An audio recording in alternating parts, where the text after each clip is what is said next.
Hello guys, what's up? So I'm back again for another tutorial video. So in this video, I will gonna show you how to change your video resolution on Valorant. So if you are interested, then keep on watching.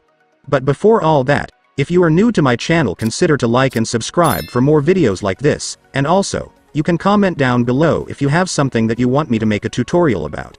So without further ado, let's start the tutorial. So to change your video resolution on Valorant, it's actually so easy.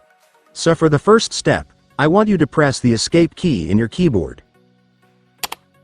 And after pressing the escape key, next, go to settings. And once you're on settings, next, go to the video tab.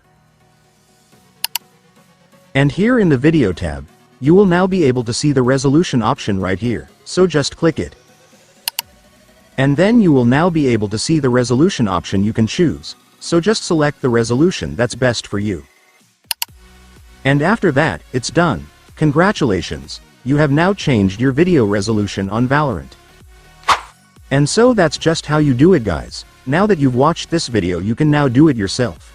So that concludes our tutorial video for today. I hope it helped you. Thanks for watching. Goodbye.